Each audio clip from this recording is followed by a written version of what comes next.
Hello दोस्तों, मैं हूं मोहम्मद शाहनवाज और आप लोग देख रहे हैं हमारे चैनल। आज हम लोग नंबर सिस्टम के सीरीज को कंटिन्यू करते हुए एक और एक्सरसाइज हम लोग डिस्कस करने वाले हैं और वो एक्सरसाइज हम लोग डिस्कस करेंगे प्रश्नावली 1 में। हम लोग 1.1 को पूरा कवर कर चुके थे और उससे पहले जो हम लोग इंट्रोडक्शन पूरा नंबर सिस्टम का कंप्लीट कर लिए थे। अगर वो वाला वीडियो नहीं देखे हैं तो जाके उसको पहले देख लीजिए ताकि आपका कोई भी डॉट कंफ्यूजन ना हो और ये वीडियो पढ़ने में बहुत ही ज़बरदस्त लगे, मज़ा आए। तो चलिए हम लोग बिना देर के स्टार्ट करते हैं। उससे पहले अगर चैनल पे न्यू है तो चैनल को सब्सक्राइब कर दीजिए।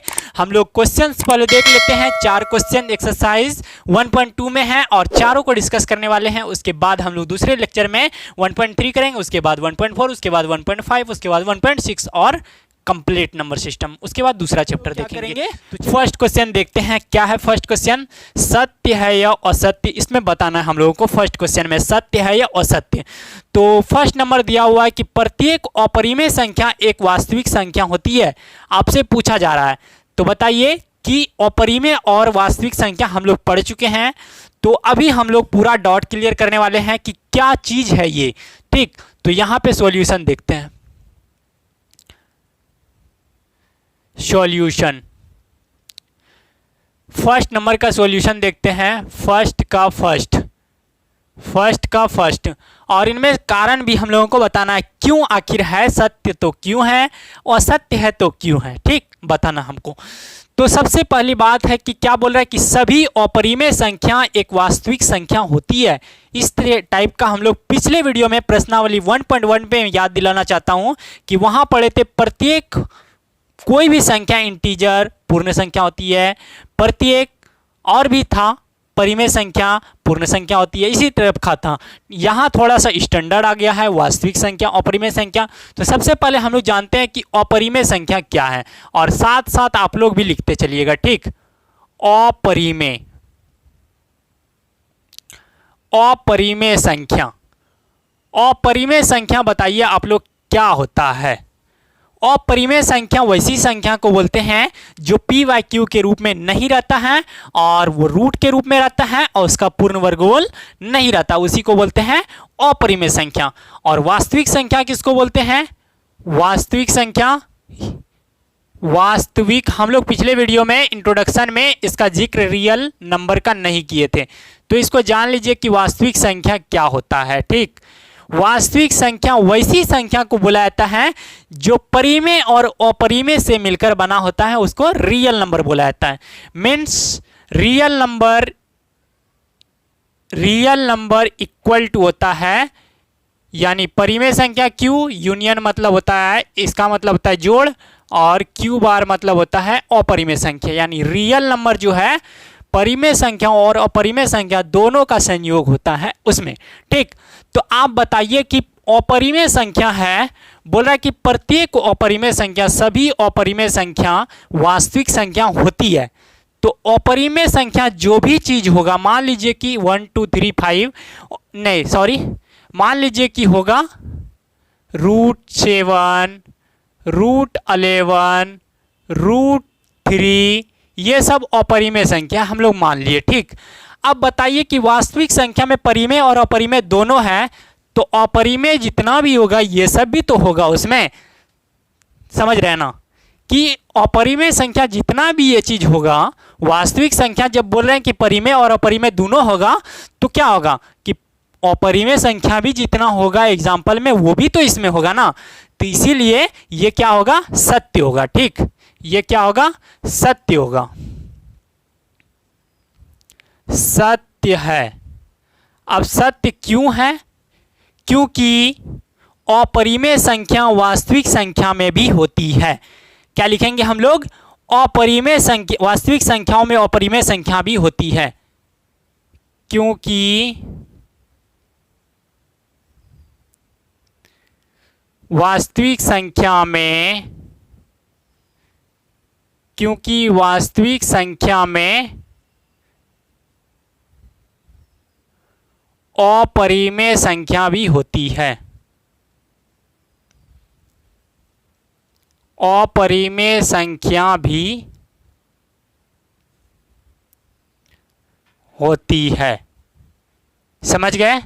चलिए दूसरा देखते हैं। अब दूसरा इसी टाइप का है, क्या बोल रहा है कि प्रत्येक वास्तविक संख्या दूसरा नंबर यहाँ है, संख्या रेखा का प्रत्येक बिंदु रूट m के रूप का है। तो जहां m जो है प्राकृतिक संख्या, क्या बोल रहा है कि संख्या रेखा कोई संख्या रेखा है।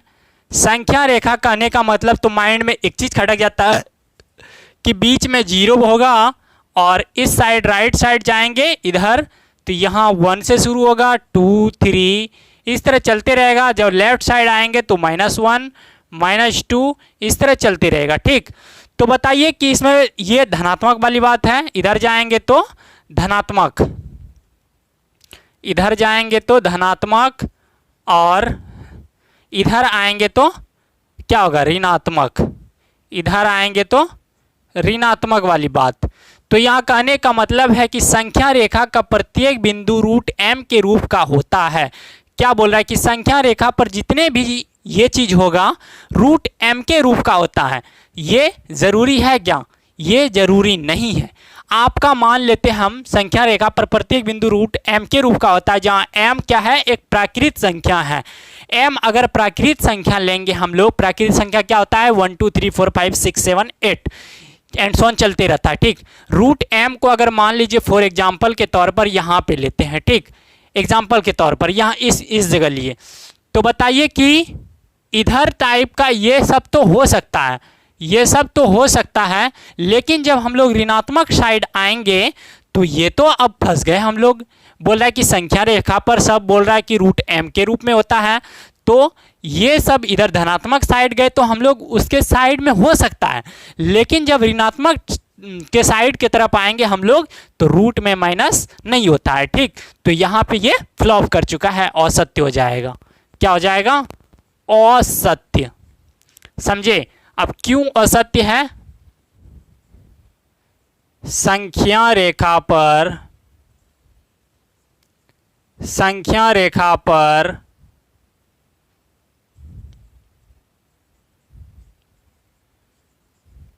धनात्मक तथा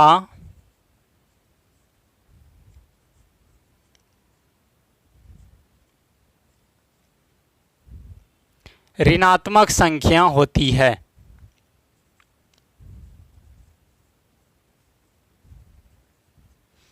संख्या रेखा पर धनात्मक तथा ऋणात्मक संख्या होता है, जो कि प्रत्येक बिंदु पर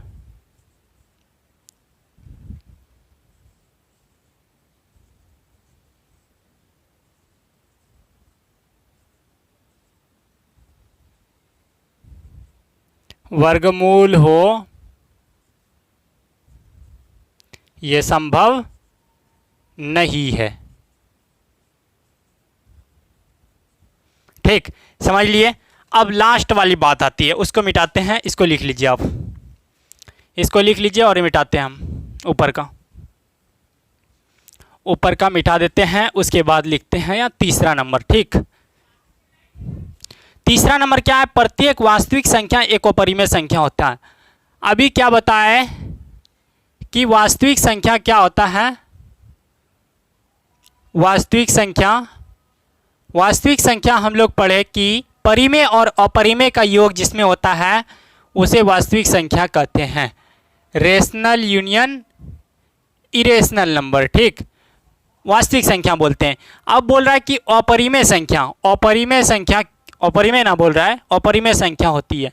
और अपरिमेय हम लोग जानते हैं कि जो p/q के रूप में नहीं रहता है, जैसे √3 √5 √7 एंड सो ऑन चलते रहेगा। तो वास्तविक संख्या में तो परिमेय संख्या भी होती है ना, और परिमेय संख्या तो इसमें होगा नहीं क्योंकि ये अपरिमेय संख्या है, तो इसीलिए क्या हो रहा है? असत्य हो रहा है। ठीक, ये तो यहीं से क्लियर हो रहा है कि असत्य हो रहा है। अब क्यों असत्य हो रहा है? क्योंकि वास्तविक संख्या में अपरिमेय संख्या भी होती है। क्या होती है? वास्तविक संख्या में असत्य है क्योंकि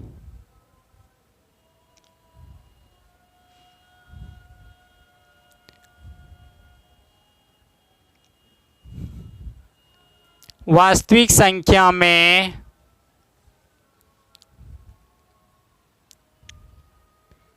परिमेय संख्या होती है, जो अपरिमेय, सिर्फ अपरिमेय होती है। तो यहां से डिस्कस हो रहा है, क्लियर हो रहा है, ठीक। चलिए अब क्वेश्चंस को देखते हैं। चलिए उम्मीद है कि इसका स्क्रीनशॉट ले लिए होंगे या लिख लिए होंगे। मिटाते हैं इसको मिटाते हैं और सेकंड नंबर हम लोग देखते हैं आज का क्वेश्चन। सेकंड नंबर क्या है? सेकंड नंबर बहुत ही सिंपल है और समझने वाला क्वेश्चन है, ठीक। चलिए सेकंड नंबर क्या बोल रहा है कि क्या सभी धनात्मक पूर्णांकों के वर्गमूल अपरिमेय होते हैं? क्या सभी धनात्मक पूर्णांकों के वर्गमूल अपरिमेय होते हैं, ये पूछ रहे हैं। तो इसका आंसर क्या होगा? नहीं। सभी धनात्मक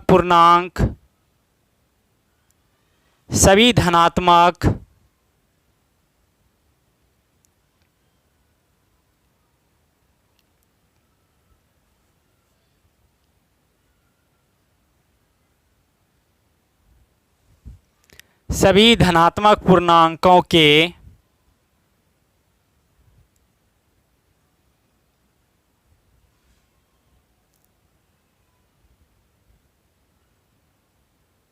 वर्गमूल अपरिमेय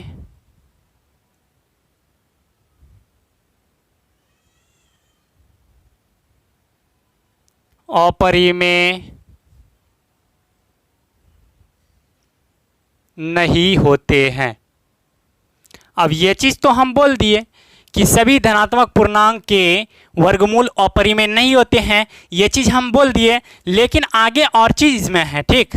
यदि नहीं है, अब जब हम नहीं बोल दिए, यदि नहीं है तो ऐसी संख्या के वर्गमूल का उदाहरण दीजिए। तो ऐसी संख्या का बोल रहा है कि वर्गमूल का उदाहरण दीजिए जो एक परिमेय संख्या होगा, यानी धनात्मक संख्या का रूट जब निकालेंगे तो वो परिमेय संख्या होगा। इसका एग्जाम्पल पूछ रहा है, ठीक। तो चलिए इसका एग्जाम्पल लेते हैं। सिंपल सा उदाहरण, जब 1 का रूट निकालेंगे तो ये क्या हो जाएगा? सिंपली 1 गुना 1 हो जाएगा, और रूट से जब बाहर निकलेगा 2 में 1 निकल जाएगा तो ये 1 बचेगा, और ये परिमेय संख्या है। अब दूसरा लेते हैं हम लोग, दूसरा 4 लेते हैं, ठीक। चलिए इसको तोड़ते हैं तो ये हो जाएगा 2 गुना 2, जब इसको बाहर निकालेंगे 2 निकल जाएगा, ये परिमेय संख्या हो जाएगा।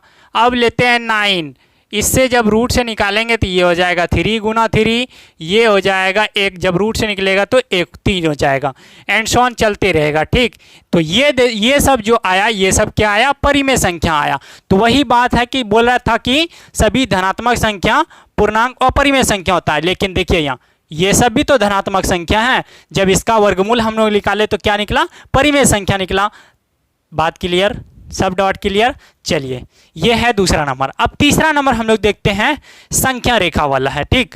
दिखाइए कि संख्या रेखा पर रूट 5 को किस प्रकार निरूपित किया जा सकता है। संख्या रेखा वाला क्वेश्चन अक्सर एग्जाम में आता है, उसको ध्यान से समझना है, ठीक। अभी देखिएगा हम लोग बेहतरीन अंदाज में समझेंगे। इसको मिटा देते हैं, इसको लिख लिए होंगे। चलिए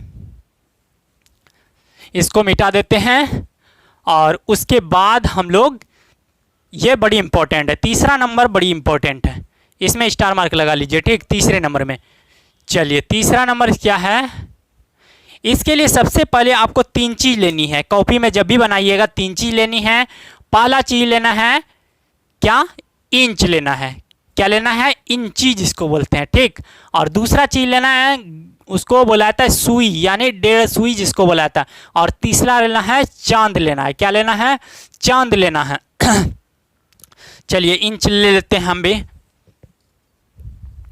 तीसरा चीज आपको चांद लेना है। 3 चीज लेके ये चीज बनाना है कंस्ट्रक्शन, और आपको संख्या रेखा पर निरूपित करना है। तो अभी हम लोगों को रूट 5 को निरूपित करना है संख्या रेखा पर। तो सबसे पहले इसके लिए क्या करना है? हम लोगों को एक रेखा खींच लेना है, ठीक। एक रेखा सिंपली देखिए, ये इंची है और इससे हम लोग, ये इंची है, इससे हम लोग क्या करेंगे? संख्या रेखा पर निरूपित करेंगे रूट 5 को। तो चलिए इससे हम लोग एक संख्या रेखा खींच लेते हैं, सिंपल सा। इसे तो हाथ से ही बेटर होगा। अपने से आप इंच लेके धीरे धीरे बनाने का कोशिश कीजिएगा, ठीक। और यहाँ पे हम लिख देते हैं 0 और इंची से आप 1 यूनिट, 2 यूनिट, 3 यूनिट करके जितना भी इसमें डॉट दिया रहता है, 1 यूनिट 1 सेंटीमीटर होता है, ठीक। यानी अगर 8 पे है तो 9 में जाने में 1 यूनिट हुआ, यानी 1 इकाई, और उसी को 1 सेंटीमीटर बोला जाता है। यहाँ से जब हम लोग करेंगे तो ये इंची यहाँ से लेंगे तो आपको थोड़ा सा 1 यूनिट लेना है। मान लीजिए कि आपके कॉपी में इतना आया, हम बड़ा करके आपको ले रहे हैं, ठीक। और फिर इधर बढ़ाएंगे, इतने दूरी पर आपको फिर 1 यूनिट लेना है, ठीक। और इधर भी वैसे ही करना है, इधर भी वैसे ही करना है आपको, ठीक। चलिए, ये क्या लिए, 1 यूनिट लिए, ये 1 यूनिट लिए, यहाँ तक कोई दिक्कत नहीं। ये कितना लिए हम लोग, 2 यूनिट लिए, यहाँ से यहाँ तक लिए 2 यूनिट। चलिए, अब 1 यूनिट आपको ऊपर बढ़ाना है, 1 यूनिट आपको ऊपर बढ़ाना है। कितना दूर तक लिए, इतना दूर तक लिए। आपको सिंपली यहाँ पे चांद रखना है, इस जगह चांद रखना है। चांद अभी रहता तो मज़ा आ जाता, ठीक। चांद रखना और 90 डिग्री का बना देना है। यहाँ पे 1 यूनिट तक आपको 90 डिग्री बनाना है। चलिए, बना दिए हम। कितना, 1 यूनिट लिए, 1 यूनिट लिए, ठीक। चलिए, इसका नाम रख देते हैं O है, इसका नाम रख देते हैं A, इसका नाम A रख देते हैं। और अब क्या करेंगे, इस दोनों को इंची से सिंपली ऐसे मिला देना है, ठीक। ऐसे आपको मिला देना है इन दोनों को। मेरे से थोड़ा सा टेढ़ा हो सकता है, आप इंची से अगर बनाइएगा तो सेम जाएगा, ठीक। चलिए, अब ये जो निकलेगा, ये कितना निकल जाएगा, 2 दूना 4, √5। यही आपका √5 हुआ। इसका नाम B रख देते हैं, ठीक। चलिए, ये आपका √5 हो गया। लेकिन हम लोग अभी इसको प्रूव भी करेंगे। अब यहाँ पे क्या करेंगे, अब यहाँ पे आपको ऐसे नाप लेना है, 1.5 सुई लेके ऐसे आपको नाप लेना है यहाँ पे, और आके यहाँ से आपको ऐसे घुमा देना है, ठीक। कैसे घुमाना है, ऐसे घुमा देना है।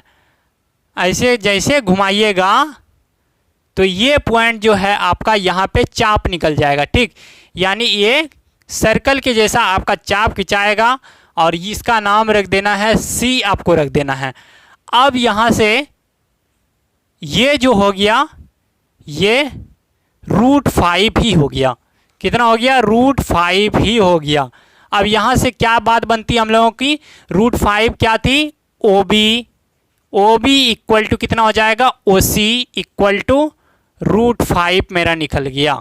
बात क्लियर है। और ये मेरा संख्या रेखा पर दर्शा चुका है √5। अब इसको हम लोग सिद्ध जैसे करेंगे तो चूंकि ये क्या बन रहा है, राइट एंगल ट्रायंगल बन रहा है, 90 डिग्री बन रहा है, तो हम लोग क्या करेंगे, पाइथागोरस लगाएंगे।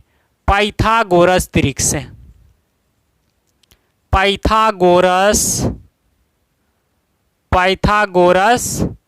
त्रिक, ठीक। पाइथागोरस का हम लोग फॉर्मूला जानते हैं, कर्ण स्क्वायर इक्वल टू लंब स्क्वायर प्लस आधार स्क्वायर। कर्ण स्क्वायर इक्वल टू लंब स्क्वायर प्लस आधार स्क्वायर। कर्ण कितना है, हम लोगों को कर्ण फाइंड करना है, यानी OB फाइंड करना है। तो ये हो जाएगा OB का स्क्वायर इक्वल टू लंब कितना था, लंब इसको बोलते हैं, तो 1 का स्क्वायर प्लस आधार किसको बोलते हैं, इसको ये लिए थे, 2 यूनिट लिए थे हम लोग। चलिए, यहाँ से OB इक्वल टू हो जाएगा, उधर रूट चल जाएगा, ये हो जाएगा 2 दूना 4, 1 5 हो जाएगा, रूट जाएगा तो √5 हो जाएगा। फाइनली यहाँ से मेरा √5 आ चुका है और मेरा कंस्ट्रक्शन भी बन चुका है। आप अगर 1.5 सुई से बनाइएगा, चांद से बनाइएगा, इंची से बनाइएगा तो आपका बेहतरीन बनेगा, ठीक। चलिए, अब हम लोग देखते हैं, इसी तरह आप संख्या रेखा पर दर्शाइएगा। अब देखते हैं हम लोग लास्ट क्वेश्चन, 4 नंबर क्वेश्चन। वो क्वेश्चन क्या है, लिखे तो नहीं है क्योंकि बहुत ज़्यादा बड़ा क्वेश्चन है और आपके एग्ज़ाम में आने वाला नहीं है, तो आपको टेंशन नहीं लेना है, आपको टेंशन नहीं लेना है, वो एग्ज़ाम में नहीं आने वाला है और आप सिर्फ उसको देखिएगा, सिर्फ नॉलेज के लिए उसको बताएंगे। सर्पिल बनाना है, ठीक, वर्गमूल सर्पिल, वर्गमूल सर्पिल बनाना है आपको। आप एनसीईआरटी में 4 नंबर क्वेश्चन देख लीजिएगा, उसका हम सॉल्यूशन बता रहे हैं। उसका सॉल्यूशन बता रहे हैं। वर्गमूल सर्पिल, वर्गमूल सर्पिल ही है ना, देख लेते हैं एक बार। वर्गमूल सर्पिल,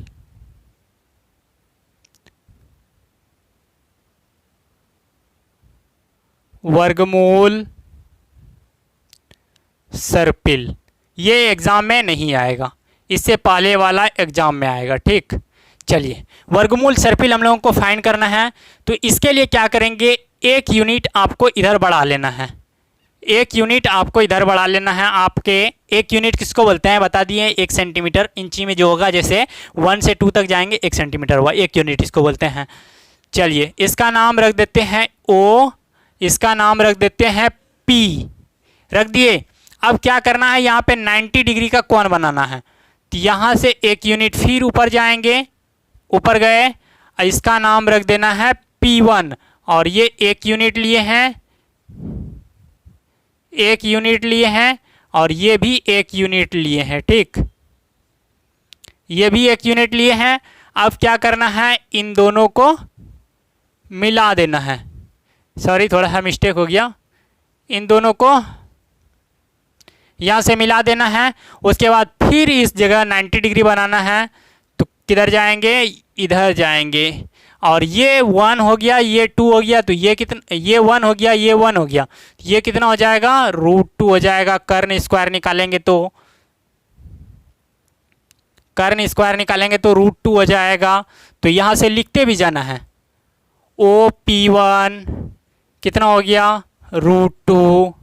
√2 कैसे निकला, कर्ण का स्क्वायर क्या होता है, लंब स्क्वायर प्लस आधार स्क्वायर, यानी 1 का स्क्वायर प्लस 1 का स्क्वायर 2। उधर से जब स्क्वायर हटेगा तो रूट आएगा, √2। अब यहाँ पे लंब डाले, लंब डाले यहाँ पे, ये 90 डिग्री का कोण बना रहा है। ठीक, ये 90 डिग्री का कोण बना रहा है। अब इसको इसमें जोड़ देंगे, तो ये हो गया आपका P2, और ये 1 सेंटीमीटर लिए थे, 1 सेंटीमीटर लिए थे, और ये √2 है। जब इसका ये निकालेंगे कर्ण, तो ये हो जाएगा 2 1 3 हो जाएगा। कितना हो जाएगा, 2। जब इसका देखिए OP2 निकालेंगे, OP2 स्क्वायर निकालेंगे, ये हो जाएगा √2 का स्क्वायर प्लस 1 का स्क्वायर, तो ये हो जाएगा 2 + 1 यानी √3 हो जाएगा। ये कितना हो जाएगा, √3। अब फिर इस जगह लंब डालेंगे, फिर इसको मिलाएंगे, P3 हो जाएगा। फिर इसमें लंब डालेंगे, ये कितना हो जाएगा, ये 1 हो गया, ये 3 हो गया, यानी ये 2 निकलेगा। उसके बाद फिर लंब डालेंगे, फिर निकलेगा ये। उसके बाद फिर बढ़ते जाएगा, लंब डालते जाएंगे, बढ़ते जाएगा, एक समय आएगा ऐसे ऐसे घूम के ये गोल हो जाएगा, और ये सर्पिल टाइप का बन जाएगा। ठीक, ये आपके एग्जाम में नहीं आने वाला है, बस आप ट्राई कीजिएगा, ऐसे बन जाएगा। तो आपको दिखा देते हैं ये कैसे बनेगा, दिखा देते हैं आपको, आपकी किताब में भी होगा, इस टाइप का बनेगा। दिख रहा है ना, नहीं दिख रहा है, देखिए यहाँ पे जो है इस टाइप का बनेगा। ठीक, तो चलिए हम लोग उम्मीद करते हैं कि आपको समझ में आया होगा, और 4 नंबर तक ही था, और हम लोगों का 1.2 कंप्लीट हो चुका है। अब हम लोग देखेंगे 1.3 अगले मतलब क्लास में। ठीक, तो आज के लिए इतना ही। तब तक क्या कीजिएगा, पीछे का रिवाइज करते रहिएगा, और ज़्यादा से ज़्यादा वीडियो शेयर करने का कोशिश कीजिएगा। चलिए फिर मिलते हैं अगले वीडियो में कुछ इंटरेस्टिंग बातों के साथ। Bye bye friends.